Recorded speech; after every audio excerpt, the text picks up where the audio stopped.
Thanks for staying with us. We're still reviewing Punch. Mariam, I'm going to start with the story. Yes. So, suspected Boko Haram terrorists have ambushed and beheaded no fewer than 11 loggers in Damboa local government area of Borno State. According to reports, they say that on this particular, at 6:30 p.m. on Sunday, November 25th, these loggers, what they would normally do is also burn the logs into charcoal, and while they were there, they were ambushed by suspected Boko Haram terrorists. They had come on camel backs, and when they ambushed them, they said immediately, you know, the loggers were asking for mercy, begging for their lives. They didn't listen immediately. They said they dismembered about 11 of them. First, 6 bodies were found, eventually 5 more bodies. Many of them we had also escaped. For those who went to investigate after the incident, said that they could tell that they were on camel backs because they could see the hoof prints in the ground, and they also believe that a lot more people were able to escape because they were not on horseback, which would have been easier for them to chase people down. So they hope that eventually people will start coming out of the bushes to give like a, you know, eyewitness account. But that's what has happened right now. It's a very sad situation, and may their souls rest in peace. Yeah. And I think the police will now start investigating and looking for those who committed these atrocities. Yeah, I have another human interest story. The family of Daniel Oyedokun has been thrown into mourning after their 4-year-old son drowned in a canal on his way back from church on Sunday at Awori Street, Dopemu, Agege in Lagos State. So according to the story, the father said that he wasn't feeling too good to take the child to his own church. So he allowed their neighbor who was going to church, and their neighbor sent off the kids with the sister, that's a teenager, about 15 years, and they went to church. But on their way back, it was raining. And so I think he had a few other children with her or him. They didn't tell us the sex of the neighbor now. And then was trying to cross them one after the other, asked the little boy to stand. They didn't know that he was standing at the tip of the canal. Oh, the place was flooded, and the water just carried him. You know, before they could raise alarm and get him back, he was already drowned. And it was a painful, really painful story. So painful. Police had, you know, waded into the matter. Painful. It's Parents will never forgive themselves. Oh, God. Yes. The mother has been crying, you know. Never forgive themselves. So sorry with this. Oh, sugar. The neighbor. It's really sad. It's sad to just go from that to an economic-related story, but the president has expressed there's a goal for the economy. The goal for our Nigerian economy is to become a $1 trillion economy. For that to happen, a lot of changes need to be made to the current banking capitalization.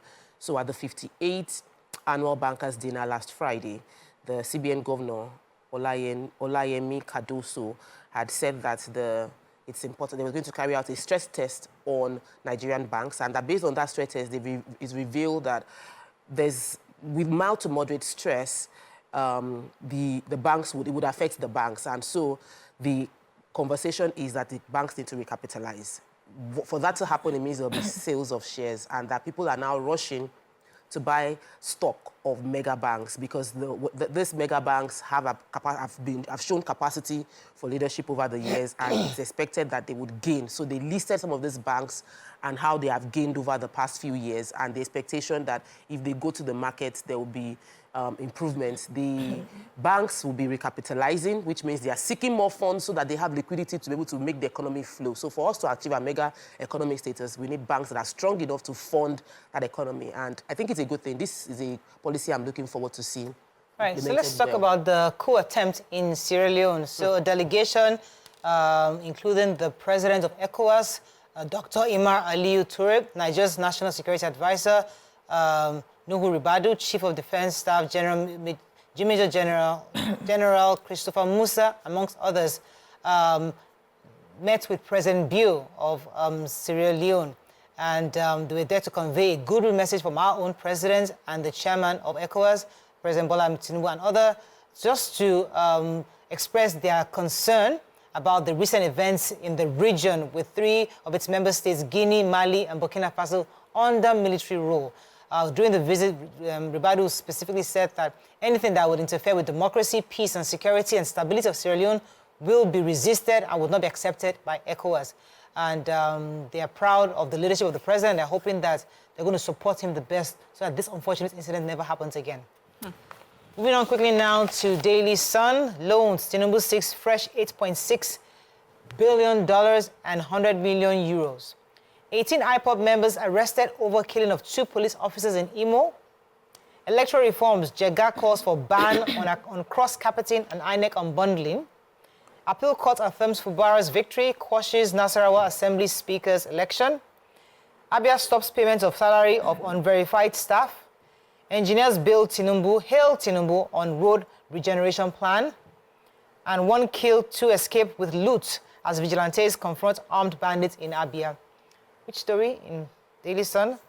Imo State Police Command, Buki Danjuma, said his command has arrested 18 members of the Eastern Security Network, ESN, operatives as suspects over the killing of 2 police officers at Ahia Zumbisi on Monday. A statement by Imo State Police Public Relations Officer Henry Okoye said shortly after the incident, they disclosed the Special Forces of the Command's tactical team had been deployed to apprehend other fleeing suspects. So according to the story, they said the policemen were, filling at the filling station trying to, get fuel when hoodlums suspected to be IPOB and ESN members dressed in military camouflage and black-red regalia swooped in on them with 3 vehicles and motorcycles and started firing sporadically. So the police operatives fought gallantly, tried to, as much as possible, to fire back. Unfortunately, 2 of them died, but they left the, I would call them bandits now, but they said suspected IPOB members with a lot of injuries while they were running away. So they said they had mobilized, they were able to give them a hot chase, and investigations are ongoing now to realize what has happened. So it's just a sad story that we lost 2 of our policemen. Things are happening in Abia State. So the governor has said that through the Commissioner for Information and Culture, Mr. Uke Kanu, they will be stopping payments of all unverified staff in the government employment. According to them, they expected all workers in the state ought to have been verified by now to have all, so that they can be properly paid. So they've extended the verification by 2 weeks. The senior special assistant also said that there are still some workers who are yet to participate in the exercise. So they're ensuring that only workers who are properly verified will be paid. And they said that 197 schools recently were shut down by the state government because they haven't done the needful to get their acts together. So until they do that before they reopen the 197 schools, I'm surprised it's so not... many schools. Yeah, that's a lot of schools. Shut down. What's happening to these Some schools are not well. They don't have right documentation. God forbid they happen in Lagos. The whole of Nigeria will be talking about it. Let's move on to Vanguard. Want to take a story? Yes, let me quickly take a quick story. The EFCC has... EFCC's witness has exonerated former CBN Governor Godwin Emefiele from allegations of the 1.2 billion contract award. If we recollect, there was a lot of allegation held against him before. He was brought into EFCC. Now EFCC reduced the allegations to 6-count criminal charge, and one of those criminal charges involved the fact that he profited from the procurement process through CBN to April 1616 Investment Limited, based on the fact that they feel it was affiliated to the company, maybe it was on the board. Now the CAC, the witness that EFCC brought, has said that the governor does not have any link with the company, and that the company was registered since long before the governor was even in that place, and that even though transactions went from the CBN to this company, the governor did not profit from it. So the worry for me is we hope that the EFCC has enough case to hold him on, so that it will not be a case where the former CBN governor will now sue a counter case against EFCC that you kept us waiting for a long time without nothing. Okay, Yes. our final paper, Nigerian Tribune. Let's find a story we've not taken. Ekiti government sues Chef Dami's pastor and demands 10 million naira damages.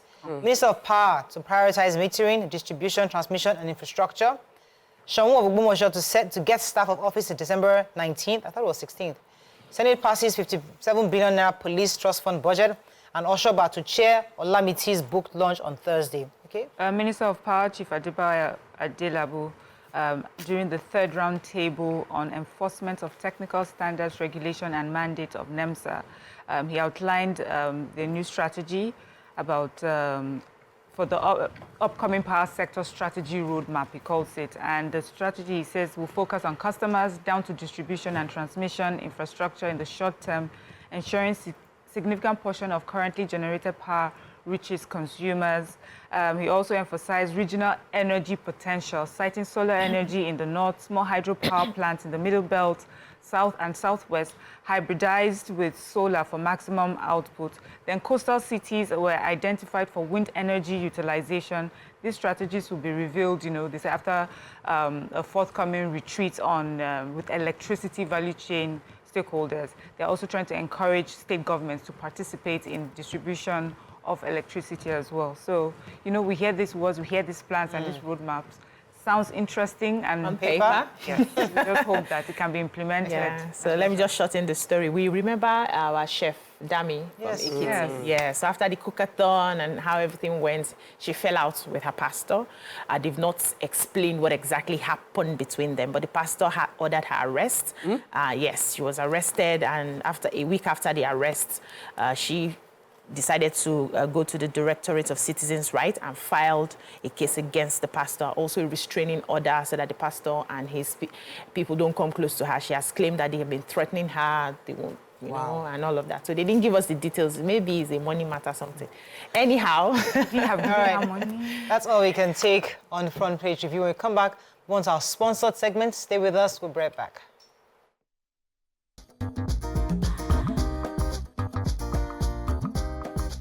Stay tuned. Your View will be right back.